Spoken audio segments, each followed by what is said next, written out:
Electro homeopathic औषधियाँ और excretory system के क्रम में हम इलेक्ट्रो होम्योपैथिक औषधियों के द्वारा आपको एक्सक्रीटरी ऑर्गन के रोगों पर कैसे कमांड करेंगे इसके बारे में हम अध्ययन कर रहे हैं। तो इसके पहले हमने आपको एक्सक्रीटरी ऑर्गन आपको यूरिनरी ब्लैडर पर हमने आपको सिस्टाइटिस के बारे में बताए थे। अब हम आपको उसके प्रोस्टेट ग्लैंड के बारे में हमने कल आपको वीडियो जारी किए थे जिसमें हम बता दिए। अब प्रोस्टेट ग्लैंड्स के एक बहुत ही प्रमुख रोग जो है प्रोस्टेटाइटिस जिसको कहते हैं, इसके बारे में हम बताने जा रहे हैं। तो प्रोस्टेट ग्लैंड्स क्या होता है, कहाँ होता है, इसके बारे में इसके पहले वाले वीडियो में हम बता दिए हैं। अभी हम प्रोस्टेटाइटिस के बारे में जानेंगे। तो प्रोस्टेटाइटिस क्या होता है, देखिए ये प्रोस्टेट ग्लैंड्स है, ये प्रोस्टेट ग्लैंड्स है, ये भी प्रोस्टेट ग्लैंड्स है। इसमें सूजन और लाली हो जाना, इसका आकार बढ़ जाना, सूजन और लाली के साथ में इसका आकार बढ़ जाना ही प्रोस्टेटाइटिस कहलाता है। अब इसके ये रोग जो है किसी भी उम्र के लोग में हो सकता है। कोई जरूरी नहीं है कि आपको 50 साल के उम्र के ज़्यादा उम्र के रोग में ही ये रोग होगा, ऐसा कोई ज़रूरी नहीं है। किसी भी उम्र के लोगों में यह रोग आपको हो सकता है। इसका हम देखेंगे आपको एक कारण, क्या क्या कारण है। तो बैक्टीरियल इन्फेक्शन है ना, बैक्टीरिया के इन्फेक्शन के चलते भी होता है। कभी कभी आपको चोट लगने के कारण भी इसमें आपको सूजन और दर्द हो जाता है। चोट लगने के कारण भी सूजन दर्द होता है।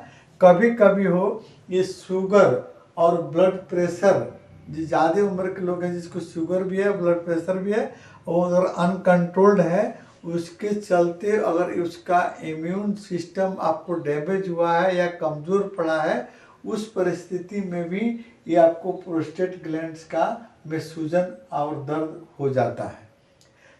दूसरा नंबर हम देखेंगे कि कभी कभी जो है ये आपको वायरस के चलते भी इन्फेक्टेड होता है, उसमें भी सूजन और लाली हो जाती है।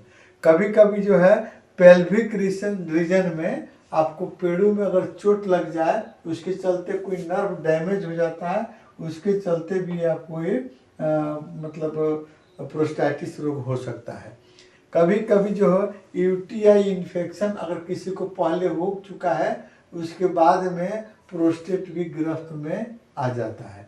इसके बाद हम देखते हैं कि कभी कभी जो है प्रोस्टेट ग्लैंड्स का कार्य मतलब क्रिया नहीं करना या प्रोस्टेट ग्लैंड्स अपना वर्क नहीं करता है, उस परिस्थिति में इसमें सीमेन फ्लूइड जो बनते हैं वो अधिक मात्रा में जमा होंगे या उसके चलते भी आपको ये इसमें आपको सूजन और लाली दर्द हो सकता है।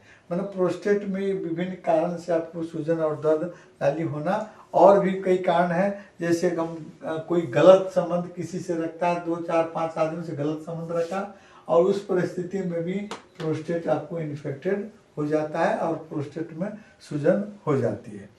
अब देखिए इसके बाद हम लक्षण देखते हैं, कौन कौन सा लक्षण इसका होता है ना। तो सबसे पहले इसका लक्षण में देखेंगे मूत्र निकलने में दर्द होना, यानी दर्द के साथ में पेशाब होना, मूत्र का फ्लो नहीं बढ़ना, मूत्र मतलब ज़्यादा दूरी पर नहीं गिरता है, कभी कभी पैर पर ही गिरने लगता है, यानी फ्लो नहीं बढ़ता है, उसका तेजी गति से नहीं निकलना। साथ साथ में पेल्विक रीजन में यानी पेड़ों में दर्द होना, भारीपन लगना। इसके अलावा आपको कभी कभी जो है इसमें आपको कभी कभी कैथेटर का प्रयोग करने के फलस्वरूप भी आपको इसमें प्रोस्टेट आपको इन्फेक्टेड हो जाता है, उसमें सूजन हो जाती है।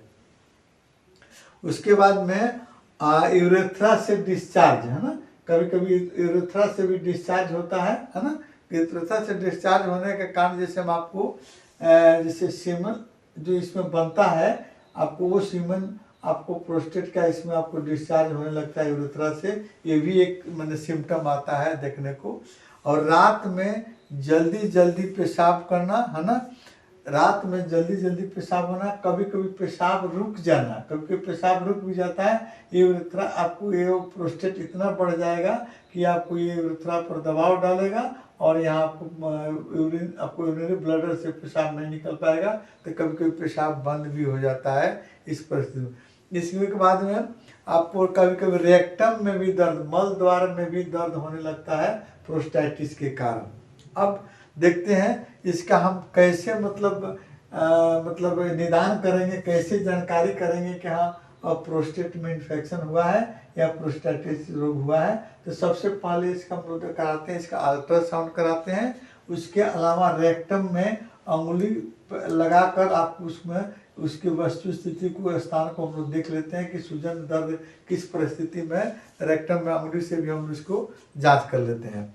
उसके अलावा हम देखते हैं पेशाब, कभी कभी इसमें इस परिस्थिति में अगर पेशाब तीव्र गति से पेशाब भी लगता है ना, पेशाब रोक नहीं पाना भी ये आपको ये प्रोस्टेटिस का एक सिम्टम है।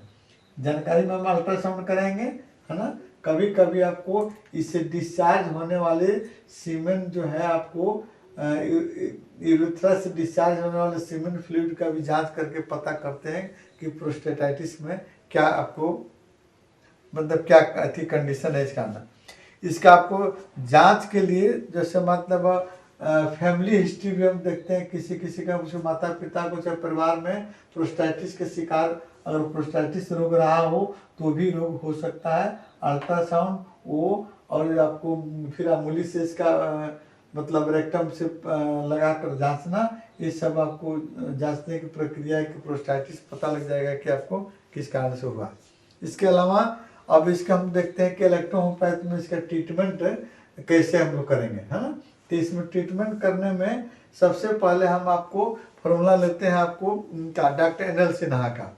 तो इसमें डॉक्टर एन एल सिन्हा ने बताया है कि A2C5, A2 या A3, F1 और आपको C1, है ना, का आपको थर्ड डाइल्यूशन में WE के साथ में मिक्सचर देना चाहिए।